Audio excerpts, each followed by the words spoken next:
Eh bien salut à toutes et à tous et bienvenue dans cette vidéo dont je vais résumer toutes les news d'ici qu'on a eu durant ces dernières semaines. Contrairement à ce que je fais d'habitude, ici je vais donner un petit peu mon avis après chaque news. Sans trop blablater, c'est parti.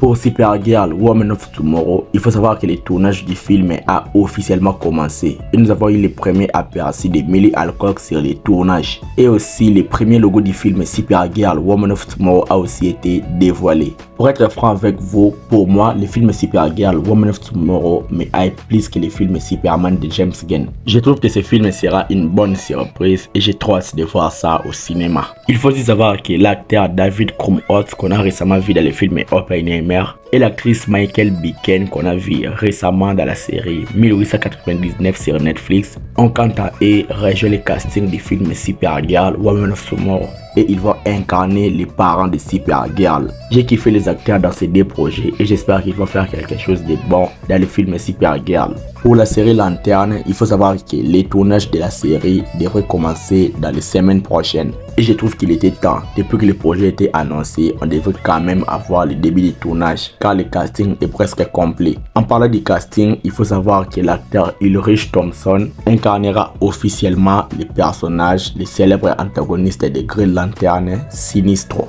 Et on a dit que le personnage de Sinestro dans la série Lanterne, il sera un ancien Green Lantern devenu un petit peu un rebelle. Il est décrit comme impitoyable mais charismatique avec une obsession pour son ancien protégé Hal Jordan. Et j'espère que le méchant sera vraiment à la hauteur de nos attentes. Il faut savoir que l'actrice Poorna Jagannathan a confirmé que la production commence avec des essais caméra pour la série Lanterne. Et on peut aussi voir quelques images où ils essayent des caméras avant que le tournage de la série puisse commencer. On a dit que l'actrice Poorna Jagannathan va jouer le personnage de Zoé, qui sera la love interest du personnage de Jon Stewart dans la série. Toujours l'actrice Poorna Jagannathan, il faut savoir qu'il a qualifié les scénarios de la série Lanterns comme étant les meilleurs scénarios qu'il n'a jamais lus, rendant la science-fiction accessible et captivante. Pour moi, je dois dire que je ne crois pas du tout à ce que l'actrice a dit. C'est une bonne actrice, oui, et le scénario peut être bien, mais ce n'est pas les meilleurs scénarios qu'il a lu. Ça, j'y crois pas. C'est un trick marketing qu'autre chose.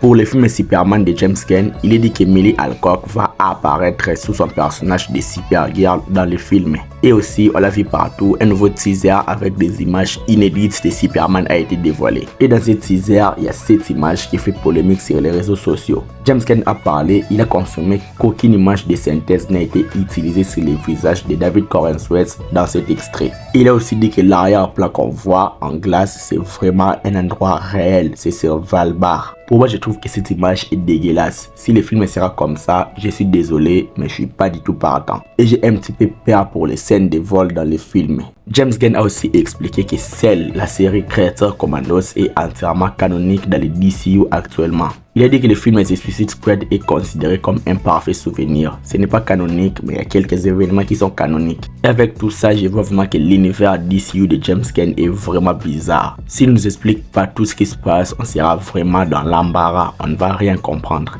James Mangold a déclaré que son film Swamp Thing dans le DCU sera juste un film d'horreur gothique, simple, épuré, centré sur l'histoire de l'homme monstre. Tout ce qu'on demande est que le film Swamp Thing soit un bon film, que ça n'ait pas de budget exorbitant, que ça n'ait pas des effets visuels de ouf. On veut juste que ça soit un bon film. Même si c'est un simple film, l'essentiel est que ça soit bon. Et personnellement, j'ai aussi regardé la série Swamp Thing, donc j'ai un petit peu peur pour le film aussi. On a dit qu'actuellement, DC Studio travaille sur une nouvelle animation pour le projet DC ne faisant pas partie de l'univers DCU de James Gunn, donc le Elseworld Universe. Donc ils sont en train de créer un nouveau logo d'animation pour tous ces projets. Donc on aura des projets comme The Batman Partie 2, etc.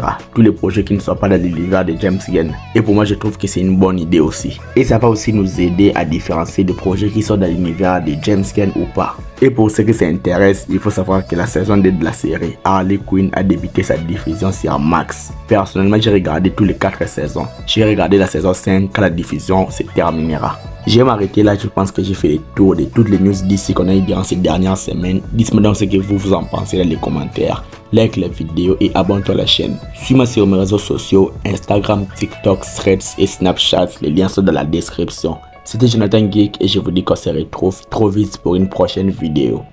Ciao.